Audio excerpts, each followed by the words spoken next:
ओशो की पूरी जर्नी में ह्यूमर कहाँ से आता है? उसका सोर्स क्या है?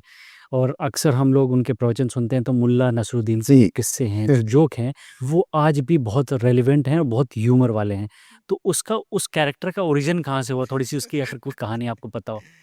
जी, मुझे सबसे पहली किताब याद है, उस किताब का नाम था दास्तान-ए-नसरुद्दीन। दास्तान-ए-नसरुद्दीन। दास्तान-ए-नसरुद्दीन, अच्छा, ये किसी रशियन लेखक का नाम था, उसमें नाम भूल गया मैं, शायद लियोनिद सोलोवेयोव, उसने लिखी थी किताब। अच्छा, और उसका हिंदी में अनुवाद कृष्ण कुमार, उस समय के एक प्रख्यात हिंदी लेखक थे, उन्होंने उसका अनुवाद किया था। तो उर्दू मिक्स हिंदी में किया था उन्होंने, उर्दू के वर्ड्स उसमें काफ़ी थे। दास्तान-ए-नसरुद्दीन उसका नाम था। शायद आपको याद हो, एक बार अ, दास्तान-ए-नसरुद्दीन नाम का एक सीरियल भी शुरू किया था। हमारे जबलपुर के ही रहने वाले एक सज्जन हैं, अच्छा, उन्होंने वो सीरियल बनाया था। अच्छा। वो बहुत फेमस नहीं हुआ क्योंकि उसको, उस हास्य को कहानी में परिवर्तित करके पर्दे पे दिखाना बहुत मुश्किल है, क्योंकि उसमें साइकोलॉजिकल चीज़ें ज़्यादा हैं, लाइक इवेंटफुल कम है, तो उसको पर्दे पे दिखाना कठिन होता है, तो फिर वो सीरियल ज़्यादा चला नहीं। हुँ, शायद उनका नाम रघुवीर जी था जिन्होंने वो अच्छा, सीरियल बनाया था, वो जबलपुर के हैं वो भी। अच्छा। तो ओशो ने वही किताब जो पढ़ी थी, फिर उन्होंने उसकी काफ़ी तारीफ़ की और कई किस्से उस कहानी से उन्होंने लिए, मुल्ला नसरुद्दीन के।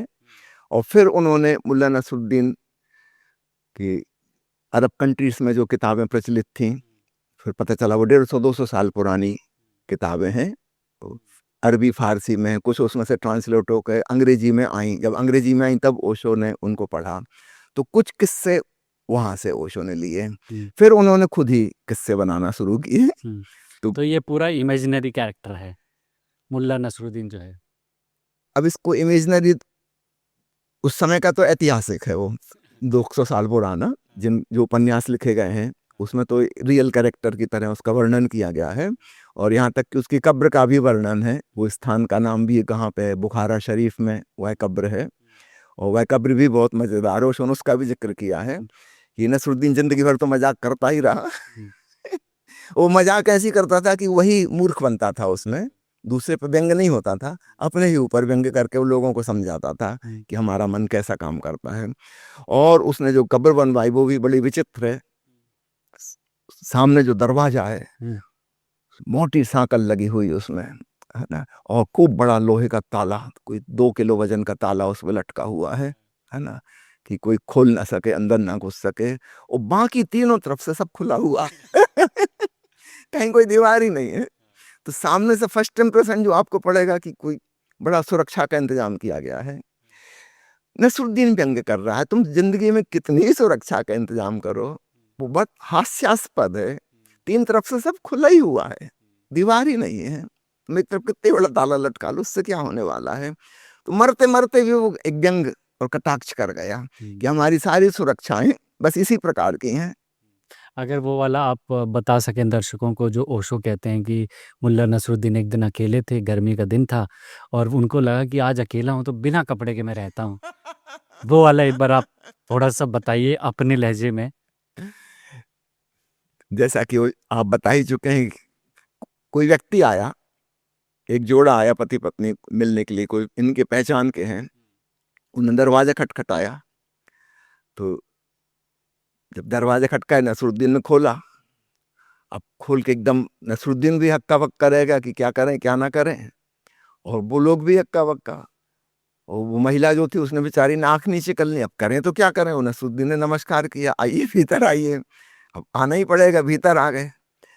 तो उस आदमी ने पूछा कि, "नसरुद्दीन जी, आप कपड़े क्यों नहीं पहने हुए हैं?" नसरुद्दीन ने कहा, "ऐसा है कि भई आज छुट्टी का दिन था, है ना? और यूजुअली छुट्टी के दिन कोई आता नहीं है ना? इतनी गर्मी पड़ रही है, तो घर के अंदर कपड़े पहन के क्या करना है? हुँ, इसलिए नहीं पहने हूँ।" अब वो महिला, वह भी बोली कि, "ये तो ठीक समझ में आ गया, मगर ये तो बताइए आप टाई क्यों बाँधे हुए हैं?" नसरुद्दीन कहा कि, "कभी न कभी कोई न कोई आ जाता है, इसलिए कम से कम कुछ तो हो।" कुछ तो पहना हो। हाँ। तो नसरुद्दीन की मज़ाक ऐसी रहती है कि वह नसरुद्दीन पर ही पलट कर हुँ, आती है ना? वो खुद ही हास्य पात्र बन जाता है। तो ओशो को यह नाम बहुत प्रीतिकर लगा और उन्होंने, आप देखेंगे, करीब-करीब ऐसा कोई प्रवचन नहीं होगा जिसमें मौलाना नसरुद्दीन का कोई किस्सा ना आता हो। और हमेशा नई नई कहानियाँ वो जोड़ते चले गए। कोई रिपीटिशन नहीं किया उन्होंने। जो जोक्स उन्होंने एक बार सुना दिए वो कभी दोबारा नहीं सुनाए हैं। ऐसा बहुत रेयर एक दो ही किस्से होंगे जो उन्होंने दोबारा कभी कहे हैं, अदरवाइज हमेशा नए कहानी उन्होंने कही है। और ओशो की विशेषताओं में से एक विशेषता यह कहना चाहूँगा कि उन्होंने धर्म को एक हंसता नाचता गाता हुआ रूप दिया। धर्म जो कि अत्यंत गंभीर हो गए थे, गहन दार्शनिक फिलोसॉफिकल चिंतन मनन वाली चीजें, ओशो ने गहनता और गहराई उसकी बरकरार रखी और उसको इस ढंग से पेश किया कि हम हंसते हंसते भी उसको समझ सकें। और मैं खुद देखता हूँ कई चीज जो हम एक सिद्धांत के भांति अगर प्रस्तुत करी जाती हैं तो हम उसको ग्रहस्थ नहीं कर पाते, और एक छोटे से मजाक के माध्यम से उसको कहा गया और वो हमारे हृदय पे अंकित हो गया। ये एक नई बात थी जो ओशो ने शुरू की। इसके पहले कभी किसी संत ने जोक्स नहीं सुनाए।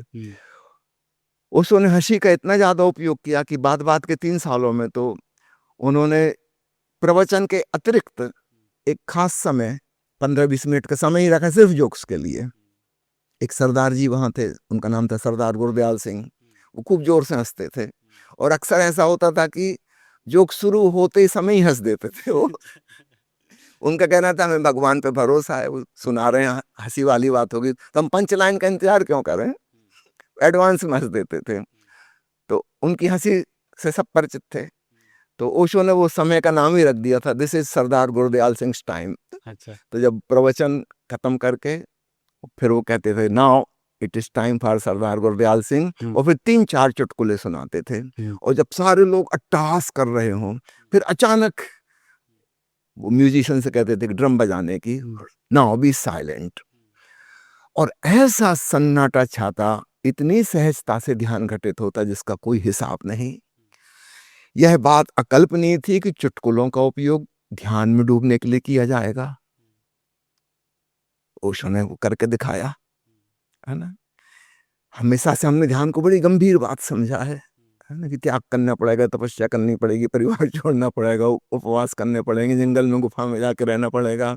और ओशो सामूहिक रूप से जोर से हंसा कर, जब बिल्कुल लोग पेट पकड़ के हंस रहे हैं उस समय स्टॉप करा देते।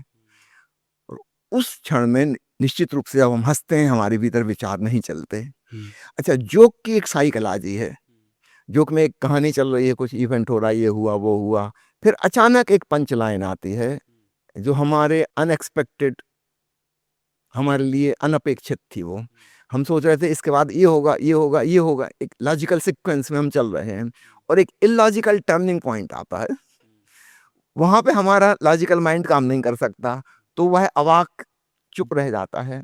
तो भीतर अपने आप एक मौन घटित होता है और उस मौन में हमारे भीतर का जो आनंद है वो फूट पड़ता है हंसी के रूप में। इसलिए हमें हंसी आती है। निर्विचार का क्षण आ गया, थॉटलेस अवेयरनेस, हम पूरी तरह सजग हैं, होशपूर्वक चुटकुला सुन रहे थे, लेकिन उसमें ऐसा ट्विस्ट आया कि हमारे माइंड ने काम करना बंद कर दिया। तो ध्यान के लिए 2 चीजें जरूरी हैं, अवेयरनेस एंड थॉटलेसनेस। और यह चुटकुले के माध्यम से बहुत आसानी से हो गया। साधक को कुछ करने नहीं पड़ा, उसको तो पता ही नहीं था कि ध्यान हो जाएगा। इनडायरेक्ट वे में घटना घट गई। तो ओशो ने ध्यान को इतना नॉन सीरियस बना दिया जिसका कोई हिसाब नहीं। तो ये भी ओशो का एक मौलिक योगदान है अध्यात्म के क्षेत्र में। इसके बाद तो फिर बहुत लोगों ने हास्य योग शुरू कर दिया, लाफिंग योगा नाम से चल गया, अपने देश के बाहर दूसरे देशों में भी चल गया। ओशो ने एक थेरेपी बनाई थी जिसका नाम है मिस्टिक रोज मेडिटेशन। उसमें 1 हफ्ते हंसना 3 घंटे रोज, 1 हफ्ते रोना 3 घंटे रोज, और तीसरे हफ्ते में साक्षी भाव में मेडिटेशन में डूबना। हंसना रोना दोनों के पार निकल गए। तो ये एक अद्भुत थेरेपी है, इससे हमारे भीतर की गहरी स्वच्छता, प्योरिफिकेशन हो जाता है।